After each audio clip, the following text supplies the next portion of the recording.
পৃথিবীর বুতে একটা পরিবার ছিল সবচেয়ে দামি পরিবার, যেই পরিবারের মধ্যে মা ছিল সমস্ত জান্নাতের সমস্ত রমণীদের সরদার। বলেন সুবহানাল্লাহ।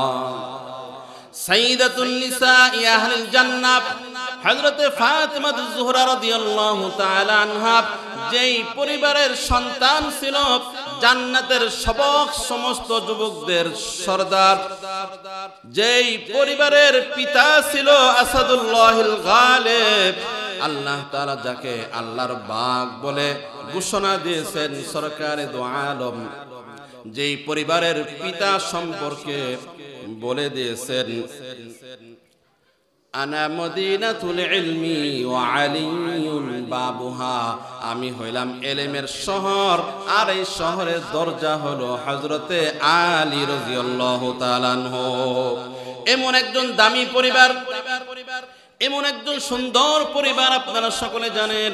কিন্তু দেখেন এত দামি পরিবারের ঘরের মধ্যে দামি দামি সোফা ছিল নাকি, আলমারি ছিল নাকি, খাট ছিল নাকি? বরং আলমারি, সোফা আর খাট তো দূরের কথা, 3 বেলা খাওয়া পর্যন্ত চুলা জ্বলে নাই, ঠিক কিনা বলেন? শুধু একদিন না, 2 দিন নয়, 3 দিন, 4 দিন, 5 দিন কেটে গেছে, ঘরে চুলা জ্বলে না। ফজরের নামাজের পরে হযরতে আলী রাদিয়াল্লাহু তাআলা আনহুকে মা ফাতেমা ডাক দিয়ে বলতেছে, ও আমার স্বামী, ঘরের ভিতরে সন্তানগুলো অনাহারে দিন কাটাইতেছে, আপনি একটু কষ্ট করে দেখেন কোনো খাবার জোগাড় করতে পারেন নাকি? আমার কাছ থেকে এই পুরাতন চাদরটা নিয়ে যান, কিছু বিক্রি করে হেন একটু খাবারের ব্যবস্থা করেন। হযরতে আলী রাদিয়াল্লাহু তাআলা আনহু রওনা হয়েছেন সকালবেলা। হযরতে আলী রাদিয়াল্লাহু তাআলা আনহু চাদর মুড়ি দিয়ে রওনা হয়ে গেছেন। একটু খাটো মানুষ ছিলেন, বিশ্বনবী সরকারে দু আলমের সঙ্গে রাস্তার মধ্যে দেখা। বিশ্বনবী ডাক দেয় বলে, কে যাইতেছ, কোথায় যাইতেছ? হযরতে আলী রাদিয়াল্লাহু তাআলা আনহু বলেন, আমি হইলাম খাতুনে জান্নাত হযরতে ফাতিমা যুহরা রাদিয়াল্লাহু তাআলা আনহার স্বামী, আমি হইলাম জান্নাতের যুবকদের সরদার হযরতে হাসান এবং হুসাইনের বাবা হযরতে আলী। বিশ্বনবী হযরতে আলীর চেহারার দিকে তাকায় দেখেন, মলিন চেহারা, না খেয়ে থাকতে থাকতে ক্ষুধার কারণে চেহারা মলিন হয়ে গেছে। হযরতে আলীকে জিজ্ঞাসা করেন, কেন বের হইছ? বলে, ঘরের মধ্যে খাবার নাই ইয়া রাসূলুল্লাহ, ইয়া হাবিবাল্লাহ, 4 দিন 5 দিন অতিবাহিত হয়ে যায়, এখন একটু বের হইছি, কোনো খাবার পাওয়া যায় কিনা? বিশ্বনবী সরকারে দু আলম ডাক দিয়া বলে, ও আলী, ওই যে যাও, একটা খেজুর গাছ দেখা যায়, ওই খেজুর গাছের নিচে দাঁড়াইবা। খেজুর গাছের নিচে দাঁড়াইয়া খেজুর গাছকে ডাক দিয়া বলবা, আমি বিশ্বনবী পাঠাইছি, খেজুর গাছকে বলবা তোমাকে খেজুর গাছ খেজুর দিবে। হযরতে আলী রাদিয়াল্লাহু তাআলা আনহু হাঁটি হাঁটি পা পা করে খেজুর গাছের সামনে গেলেন। তাকায় দেখেন খেজুর গাছে খেজুর তো দূরের কথা, খেজুর গাছের মধ্যে কোনো পাতাও নাই, শুকনো একটা গাছ, শুকনো একটা গাছ দাঁড়ায় রয়েছে, কোনো পাতাও নেই, খেজুর তো দূরের কথা। হযরতে আলী রাদিয়াল্লাহু তাআলা আনহু খেজুর গাছের নিচে দাঁড়াইলেন আর মনে মনে চিন্তা করলেন, বিশ্বনবী যখন পাঠাইছে অবশ্যই খেজুর গাছের কাছে চাইলে খেজুর গাছে আল্লাহর পক্ষ থেকে খেজুর দিবে। খেজুর গাছের নিচে দাঁড়াইয়া তিনি ডাক দিয়ে বলেন, ও খেজুর গাছ, বিশ্বনবী সরকারে দু আলম আমাকে পাঠাইছে, আল্লাহর হস্তে তুমি আমাকে কিছু খেজুর দাও। বিশ্বনবীর কথা বলে আলী রাদিয়াল্লাহু তাআলা চাইতে দেরি, খেজুর পড়তে আর দেরি নাই। আল্লাহু আকবার। আরেকটু আওয়াজ দিয়ে বলে আল্লাহু আকবার। এমন একজন পরিবার, আল্লাহ রাসূলের ইন্তেকালের 6 মাস পরে হযরতে ফাতিমা রাদিয়াল্লাহু তাআলার ইন্তেকাল হয়ে যায়। হযরতে ফাতিমা রাদিয়াল্লাহু তাআলা আনহা ইন্তেকালের পূর্বে যেই দিন ইন্তেকাল হবে ওই দিন আগের রাতে স্বপ্নে দেখেন, স্বপ্নে দেখে সকালবেলা ঘুম থেকে উঠে ফজরের নামাজ আদায় করার জন্য ঘুম থেকে জাগ্রত হইলেন। হযরতে আলী রাদিয়াল্লাহু তাআলা উঠলেন, উঠে দেখেন আজকে ফাতেমা একটু অন্য সাজে সজ্জিত, আগের মতো পুরাতন কাপড় নাই, ভালো একটা কাপড় পরিধান করছে। হযরতে আলী রাদিয়াল্লাহু তাআলা চলে গেলেন মসজিদে নামাজ আদায় করার জন্য।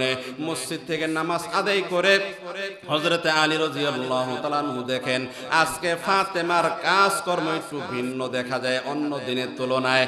অন্যদিন হযরতে ফাতেমা ফজরের নামাজ আদায় করে কোরআনে কারীম তেলাওয়াতের জন্য বসতেন। আজকে ফাতেমা কোরআন তেলাওয়াতের আমলে বসে নাই। আজকে ফাতেমা দেখি ঘরের মধ্যে অনেকগুলো কাপড় পানি গরম করতেছে। হযরতে আলী রাদিয়াল্লাহু তাআলা ডাক দিয়ে বলে, ও ফাতেমা, ও আমার স্ত্রী, আজকে দেখা যায় তোমার আমল একটু ভিন্ন। কারণটা কি বুঝলাম না। তুমি আজকে কোরআন তেলাওয়াতে নাই। আজকে দেখি তুমি অনেকগুলো কাপড় ভিজায় রাখছো সকালে সকালে। এত সকালে তো তোমাকে কোনোদিন কাপড় ধুইতে দেখি নাই। আর চুলার ভিতরে পানি কেন গরম করতেছ? হযরতে ফাতেমা জোহরা রাদিয়াল্লাহু তাআলা আনহা ডাক দিয়ে বলো, আমার প্রাণের স্বামী, আজকে আমার জীবনের শেষ দিন। আমি আর আজকের পরে দুনিয়াতে থাকবো না। আমি গত রাত্রে স্বপ্নে দেখি, ঘুমের ভিতরে তাকায়া দেখি, আমার পিতা সরকারে দু আলম জনাব মুহাম্মদুর রাসূলুল্লাহ সাল্লাল্লাহু আলাইহি ওয়াসাল্লাম আমার ঘরের মধ্যে প্রবেশ করছেন।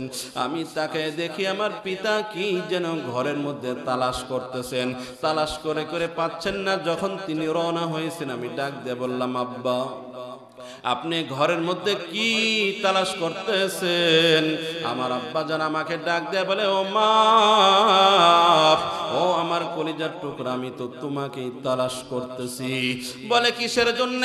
বলে, তুমি শুনে রাখো, আজকে সকালে ঘুম থেকে উঠে তুমি তোমার স্বামী আলীর সঙ্গে সেহরি করবা, আর তুমি ইফতার করবা আমি বিশ্বনবীর সঙ্গে।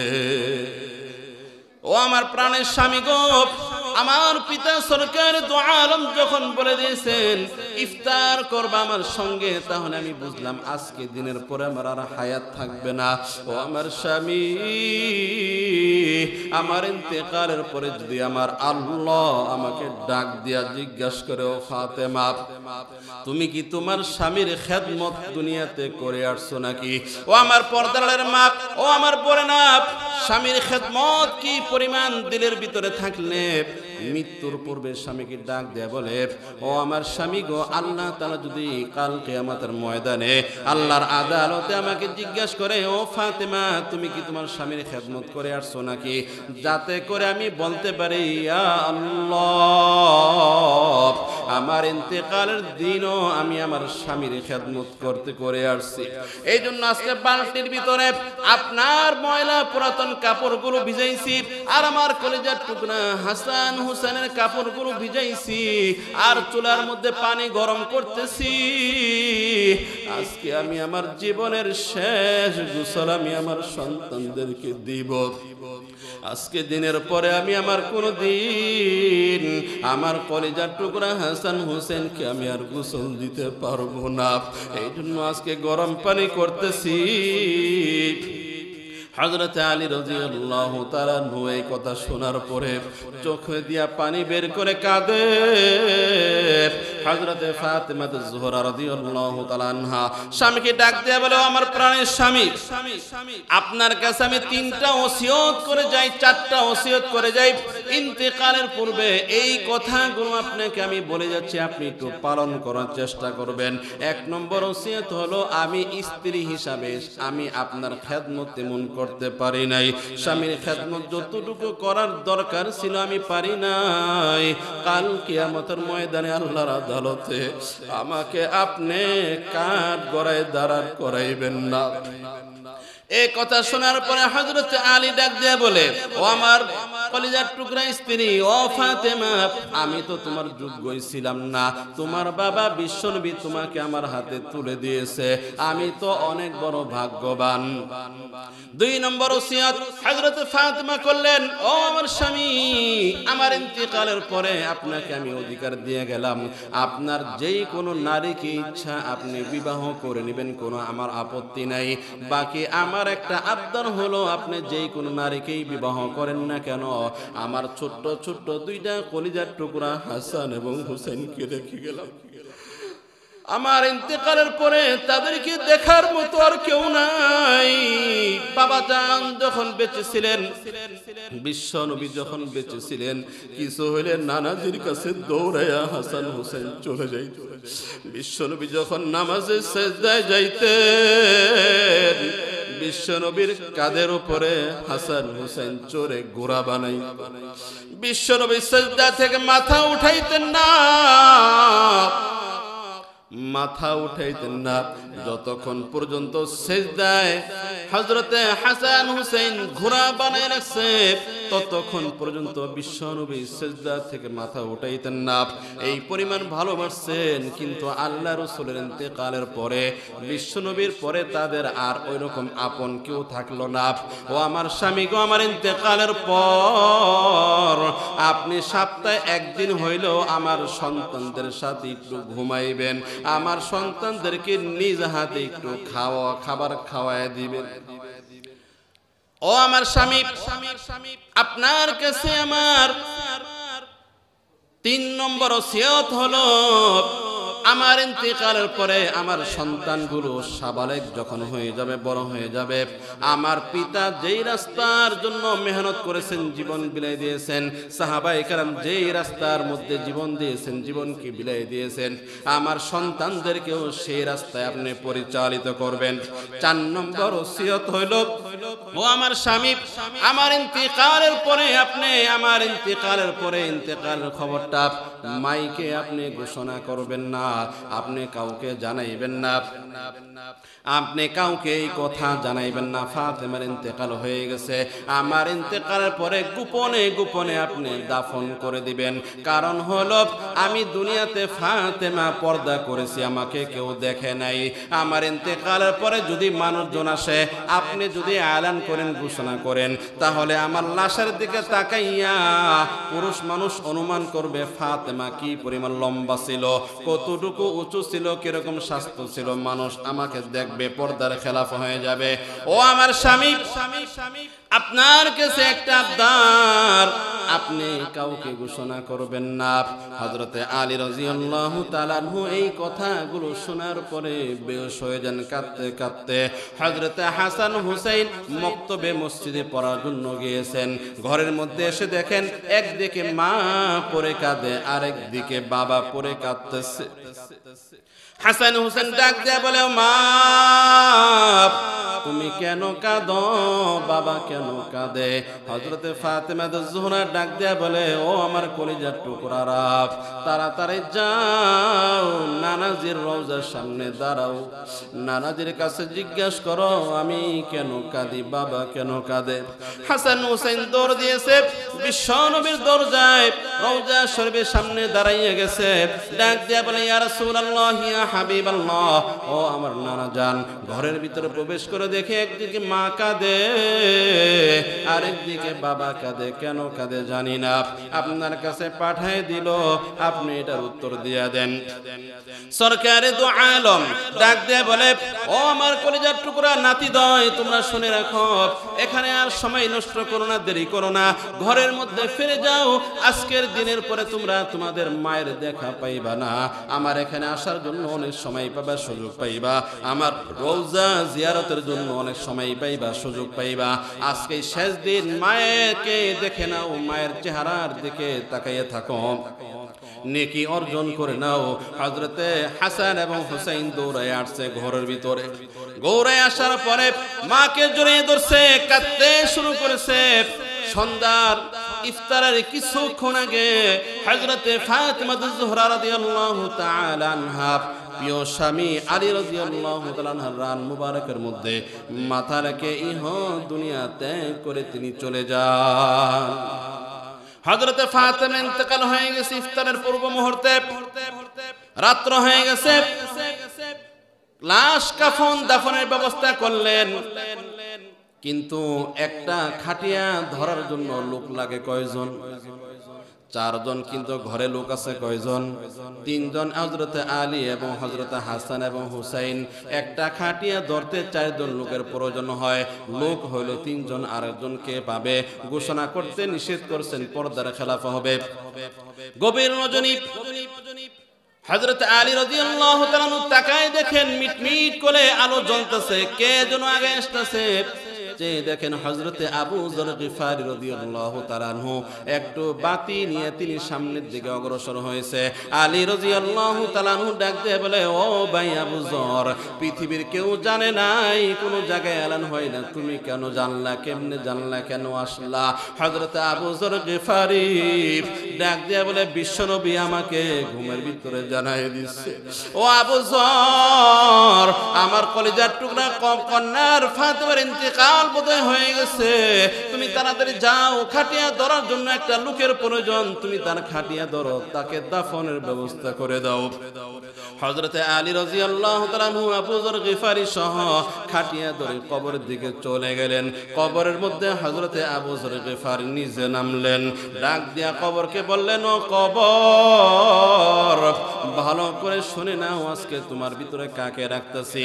খাতুন জান্নাত, জান্নাতের সমস্ত রমণীদের সর্দারনিকে তোমার ভিতরে রেখে দিলাম, খবরদার বেয়াদবি করবা না, কবরের ভিতর থেকে কোনো আওয়াজ আসে না। এবার আবু যর গিফারী ডাক দিয়ে বলে, ও কবর, তোমার ভিতরে যাকে রাখলাম জান্নাতের যুবকদের সর্দার হযরতে হাসান এবং হুসাইনের মাকে রাখলাম, খবরদার বেয়াদবি করবা না। ও খবর, তুমি সাবধান, বেয়াদবি করবা না, কবর থেকে কোনো আওয়াজ আসে না। এবার আবু যর গিফারী ডাক দিয়ে বলে, ও কবর, তোমার ভিতরে যাকে রাখলাম তিনি সাধারণ কোন নারী না, পৃথিবীর সমস্ত মানুষের শ্রেষ্ঠ মানুষ, সমস্ত নবীদের শ্রেষ্ঠ নবী, সমস্ত রাসূলদের শ্রেষ্ঠ রাসূল, সরকারে দু আলম জনাব মুহাম্মদুর রাসূলুল্লাহ সাল্লাল্লাহু আলাইহি ওয়াসাল্লামের কলিজার টুকরা হযরতে ফাতিমাতুজ জাহরা রাদিয়াল্লাহু তাআলা আনহাকে কবরে রাখলাম, খবরদার বেয়াদবি করবা না। এইবার কবর থেকে আওয়াজ আসে, ও আবু যর গিফারী, আমি কলিজার টুকরা বিশ্বনবীর কন্যাকেও চিনি না, আমি হাসান হুসাইনের মাকেও চিনি না, আমি খাতুনে জান্নাতকেও চিনি না, আমি শুধু চিনি নেক আমল, নেক আমল, যে নেক আমল নিয়ে কবরে আসবে তার সঙ্গে আমার ব্যবহার হবে সুন্দর ভালো, আর যার আমল ভালো হবে না তার সঙ্গে আমার আচরণ ভালো হবে না। সাবধান, সাবধান। এই ঘটনা থেকে আমরা শিক্ষা নিতে পারি। এক নম্বর শিক্ষা হলো মা বোনদের জন্য শিক্ষা, যতদিন আল্লাহ তাআলা হায়াতে রাখে আমার ঘরে স্বামী মূর্খ হোক, শিক্ষিত হোক, যে রকম স্বামী হোক না কেন, তিনি তো আমার স্বামী, ঠিক কিনা? স্বামীকে যথাযথ খেদমত করার চেষ্টা করব, যথাযথ তাকে শ্রদ্ধা করব, সম্মান করব। বিশ্বনবী সরকারে দু আলম জানাই দিয়েছেন, সাইয়্যিদুল সরকারে দু আলম জানাই দিয়েছেন, ও আমার উম্মতেরা, যদি আমার ইন্তেকালের পরে যদি পৃথিবীর বুকে কাউকে সিজদা করা জায়েজ থাকতো, তাহলে আমি নারীদেরকে বলতাম তারা যেন তাদের স্বামীদের কদমে সিজদা করে, ঠিক কিনা? ও আমার পর্দার মা বোনেরা, স্বামীদের তো মর্যাদা, এত সম্মান যদি আমরা ধরে রাখতে পারি, কোন স্বামী যদি স্ত্রী ইন্তেকাল করে, স্বামী যদি তার উপরে নারাজ থাকে, তাহলে বিশ্বনবী বলেন এই নারী যতই দুনিয়াতে আমল করুক না কেন, এই নারী জান্নাতের গ্যারান্টি পাবে না। এই জন্য স্বামীদেরকে সম্মান করব। দুই নম্বর কথা হলো হযরতে ফাতিমাতুজ জাহরা রাদিয়াল্লাহু তাআলা আনহা পৃথিবীর বুকে কি পরিমাণ পর্দা করছেন, ইন্তেকালের পরেও তিনি পর্দাটাকে গুরুত্ব দিয়েছেন। আজকে আমাদের সমাজে বোরকা আছে শুধুমাত্র বৃদ্ধা মায়েদের জন্য, কিন্তু আমার যুবক যুবতী বোন যারা আছে তাদের জন্য কিন্তু পর্দা নাই, ঠিক কিনা বলেন?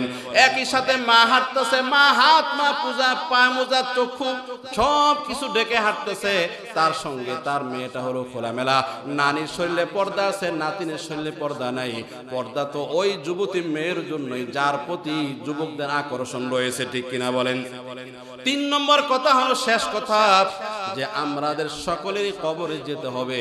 কবর কিন্তু ধনী গরিব কাউকে চিনবে না, কবর কিন্তু হাজী সাহেবকে চিনবে না, আলেমকে চিনবে না, মুফতিকে চিনবে না, কবর চিনবে শুধুমাত্র নেক আমল। ও আমার যুবক ভাইরা, এই যে আজকে ওয়াজ মাহফিলে আমরা আসছি, এখান থেকে যদি কিছু আমল আমরা নিয়ে বাড়িতে যাইতে পারি, আর যদি আজকে রাত্রের ইন্তেকাল আমার আপনার হয়ে যায়, আর আল্লাহ যদি এই মাহফিলকে কবুল করে নেন, তাহলে আশা করা যায় আল্লাহ তাআলা এই নেক আমলের উসিলাতে আমাকে আপনাকে মাফ করে জান্নাতুল ফেরদাউসের মেহমান বানাই দিবেন। বলেন সুবহানাল্লাহ।